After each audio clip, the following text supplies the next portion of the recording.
अन्य चेतावनियां। अध्याय 6। हे मेरे पुत्र, यदि तू अपने पड़ोसी का उत्तरदायी हुआ हो अथवा परदेशी के लिए हाथ पर हाथ मारकर उत्तरदायी हुआ हो, तो तू अपने ही मुंह के वचनों से फंसा और अपने ही मुंह की बातों से पकड़ा गया। इसलिए हे मेरे पुत्र, एक काम कर, अर्थात तू जो अपने पड़ोसी के हाथ में पड़ चुका है, तो जा उसको साष्टांग प्रणाम करके मना ले। तू न तो अपनी आंखों में नींद और न अपनी पलकों में झपकी आने दे, और अपने आप को हरिणी के समान शिकारी के हाथ से और चिड़िया के समान चिड़ी मार के हाथ से छुड़ा। हे आलसी, चींटियों के पास जा, उनके काम पर ध्यान दे और बुद्धिमान हो। उनके न तो कोई न्यायी होता है, न प्रधान और न प्रभुता करने वाला, तो भी वे अपना आहार धूप काल में संचय करती हैं और कटनी के समय अपनी भोजन वस्तु बटोरती हैं। हे आलसी, तू कब तक सोता रहेगा? तेरी नींद कब टूटेगी? कुछ और सो लेना, थोड़ी सी नींद, एक और झपकी, थोड़ा और छाती पर हाथ रखे लेटे रहना। तब तेरा कंगालपन राह के लुटेरे के समान और तेरी घटी हथियार बंद के समान आ पड़ेगी। ओछे और अनर्थकारी को देखो, वो टेढ़ी टेढ़ी बातें बकता फिरता है। वो नैन से सैन और पांव से इशारा और अपनी उंगलियों से संकेत करता है। उसके मन में उलट फेर की बातें रहती हैं। वो लगातार बुराई गढ़ता है और झगड़ा रगड़ा उत्पन्न करता है। इस कारण उस पर विपत्ति अचानक आ पड़ेगी। वो पल भर में ऐसा नष्ट हो जाएगा कि बचने का कोई उपाय न रहेगा।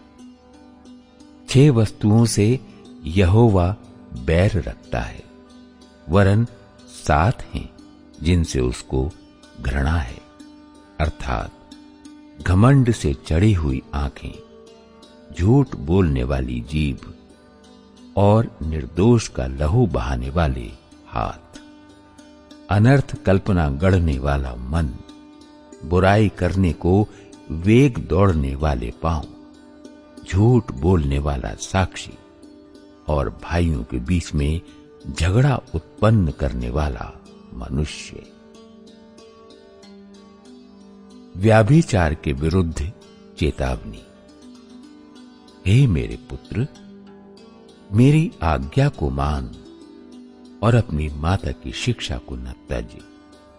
इनको अपने हृदय में सदा गांठ बांधे रख और अपने गले का हार बना ले। वो तेरे चलने में तेरी अगुवाई और सोते समय तेरी रक्षा और जागते समय तुझसे बातें करेगी। आज्ञा तो दीपक है और शिक्षा ज्योति, और सिखाने वाले की डांट जीवन का मार्ग है, ताकि तुझको बुरी स्त्री से बचाए और पराई स्त्री की चिकनी चुपड़ी बातों से बचाए। उसकी सुंदरता देखकर अपने मन से उसकी अभिलाषा न कर। वो तुझे अपने कटाक्ष से फंसाने न पाए, क्योंकि वैश्यागमन के कारण मनुष्य टुकड़ों का भिखारी हो जाता है, परंतु व्याभिचारिणी अनमोल जीवन का अहेर कर लेती है। क्या हो सकता है कि कोई अपनी छाती पर आग रख ले और उसके कपड़े न जलें? क्या हो सकता है कि अगर कोई अंगारे पर जले और उसके पांव न झुलसे? जो पराई स्त्री के पास जाता है उसकी दशा ऐसी है, वरन जो कोई उसको छुएगा वो दंड से न बचेगा।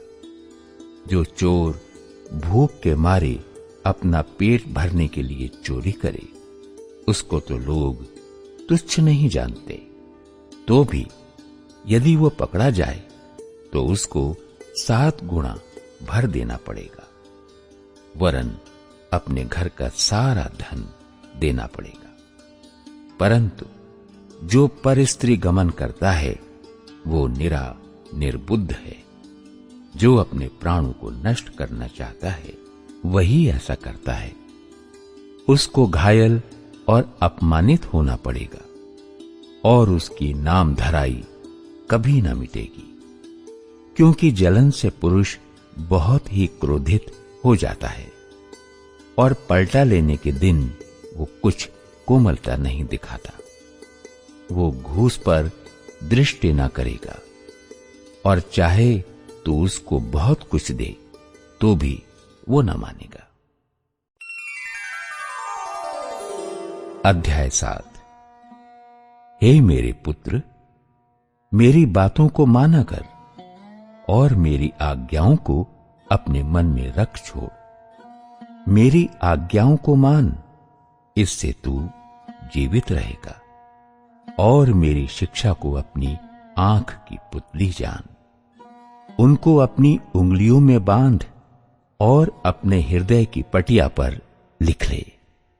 बुद्धि से कह, तू मेरी बहन है, और समझ को अपनी साथिन बना। तब तू पराई स्त्री से बचेगा जो चिकनी चुपड़ी बातें बोलती है। एक उदाहरण। मैंने एक दिन अपने घर की खिड़की से अर्थात अपने झरोके से झांका। तब मैंने भोले लोगों में से एक निर्बुद्धि जवान को देखा। वो उस स्त्री के घर के कोने के पास की सड़क पर चला जाता था और उसने उसके घर का मार्ग लिया। उस समय दिन ढल गया और संध्या काल आ गया था, वरन रात का घोर अंधकार छा गया था। और देखो, उससे एक स्त्री मिली जिसका भेष वैश्य का सा था और वो बड़ी धूर्त थी। वो शांति रहित और चंचल थी और अपने घर में न ठहरती थी। कभी वो सड़क में, कभी चौक में पाई जाती थी और एक एक कोने पर वो बाट जोहती थी। तब उसने उस जवान को पकड़कर चूमा और निर्लज्जता की चेष्टा करके उससे कहा, मुझे मेल बलि चढ़ाने थे और मैंने अपनी मन्नतें आज ही पूरी की हैं। इसी कारण मैं तुझसे भेंट करने को निकली। मैं तेरे दर्शन की खोजी थी और अभी पाया है। मैंने अपने पलंग के बिछौने पर मिस्र के बेल बूटे वाले कपड़े बिछाए हैं। मैंने अपने बिछौने पर गंधरस, अगर और दालचीनी छिड़की है। इसलिए अब चल, हम प्रेम से भोर तक जी बहलाते रहें। हम परस्पर की प्रीति से आनंदित रहें, क्योंकि मेरा पति घर में नहीं है, वो दूर देश को चला गया है। वो चांदी की थैली ले गया है और पूर्णमासी को लौट आएगा। ऐसी बातें कह कहकर उसने उसको अपनी प्रबल माया में फंसा लिया और अपनी चिकनी चुपड़ी बातों से उसको अपने वश में कर लिया। वो तुरंत उसके पीछे हो लिया, जैसे बैल कसाई खाने को, या जैसे बेड़ी पहने हुए कोई मूढ़ ताड़ना पाने को जाता है। अंत में उस जवान का कलेजा तीर से बेधा जाएगा।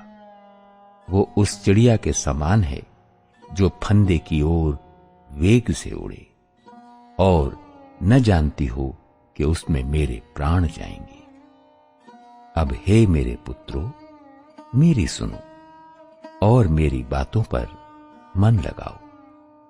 तेरा मन ऐसी स्त्री के मार्ग की ओर न फिरे और उसकी डगरों में भूल कर न जाना, क्योंकि बहुत से लोग उसके द्वारा मारे पड़े हैं। उसके घात किए हुओं की एक बड़ी संख्या होगी। उसका घर अधोलोक का मार्ग है, वो मृत्यु के घर में पहुंचाता है। बुद्धि की प्रशंसा में अध्याय 8। क्या बुद्धि नहीं पुकारती है? क्या समझ ऊंचे शब्द से नहीं बोलती है? वो तो ऊंचे स्थानों पर मार्ग की एक ओर और तिरमुहानियों में खड़ी होती है।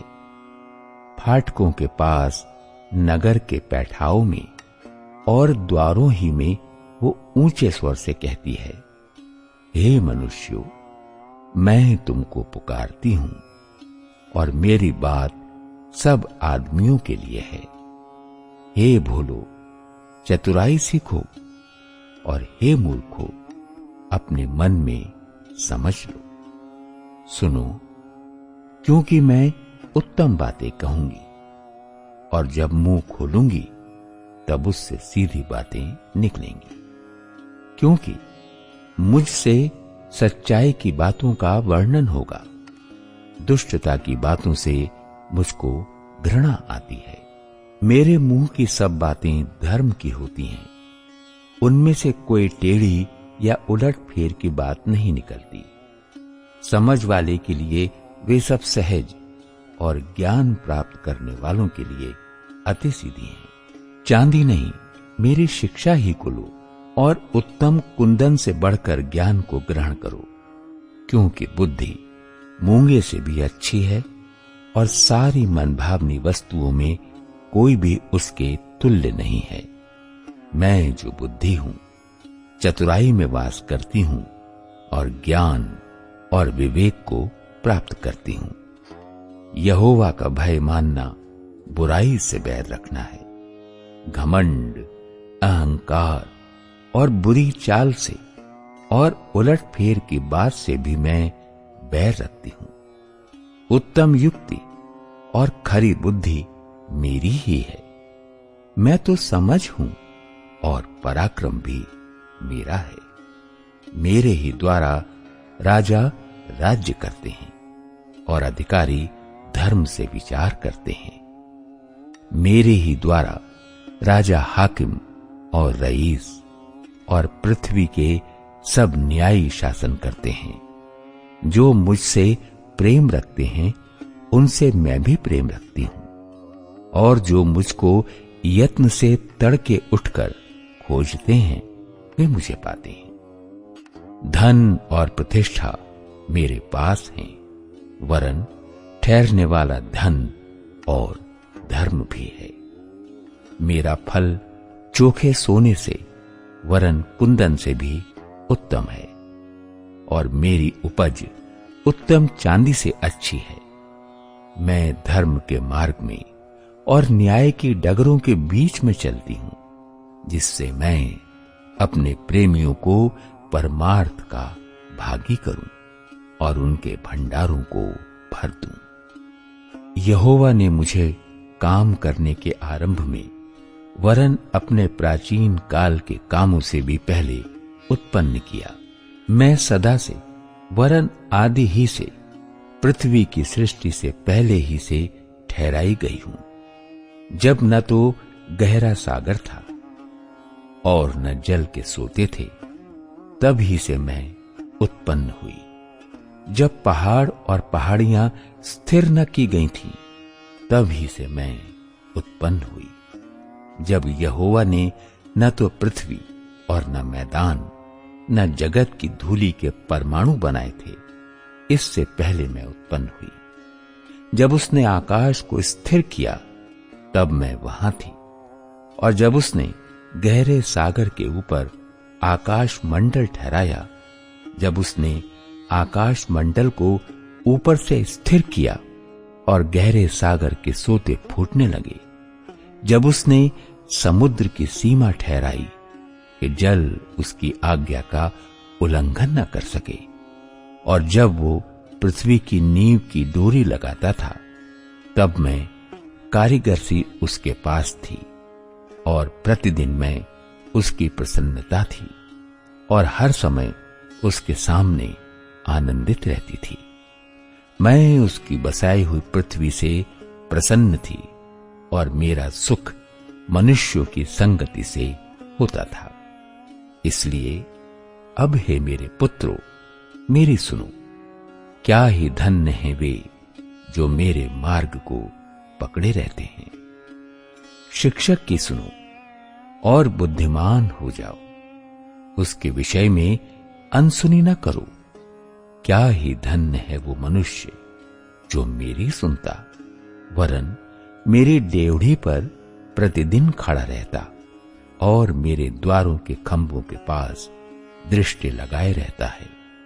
क्योंकि जो मुझे पाता है वो जीवन को पाता है और यहोवा उससे प्रसन्न होता है। परंतु जो मेरा अपराध करता है वो अपने ही पर उपद्रव करता है। जितने मुझसे बैर रखते थे वे मृत्यु से प्रीति रखते हैं।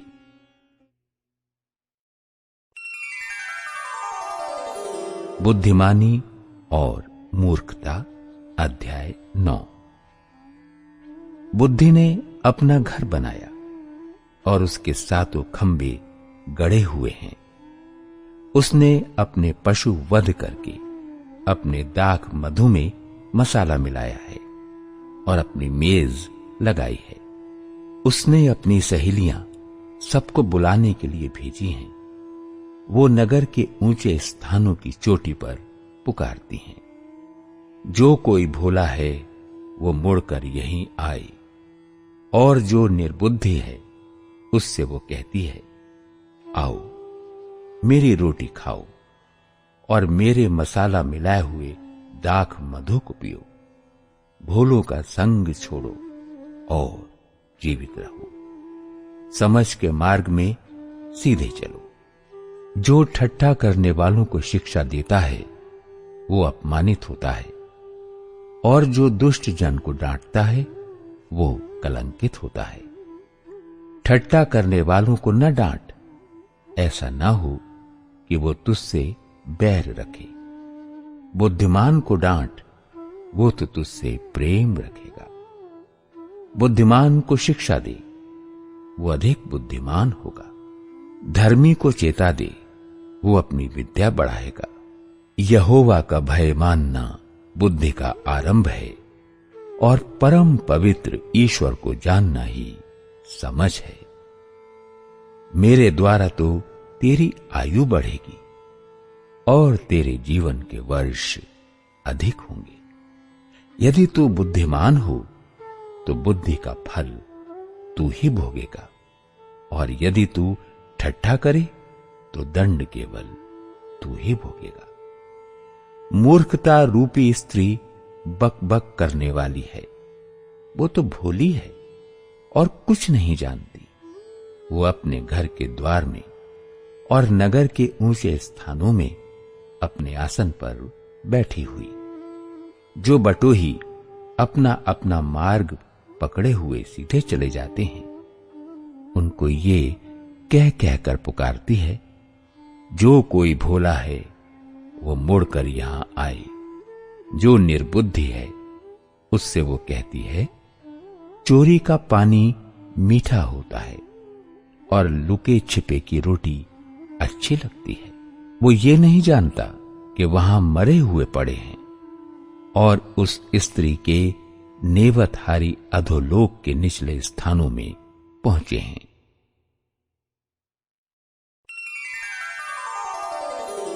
सुलेमान के नीति वचन, अध्याय 10। सुलेमान के नीति वचन। बुद्धिमान पुत्र से पिता आनंदित होता है, परंतु मूर्ख पुत्र के कारण माता उदास रहती है।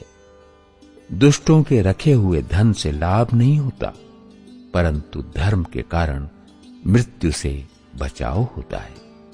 धर्मी को यहोवा भूखों मरने नहीं देता, परंतु दुष्टों की अभिलाषा वो पूरी नहीं होने देता।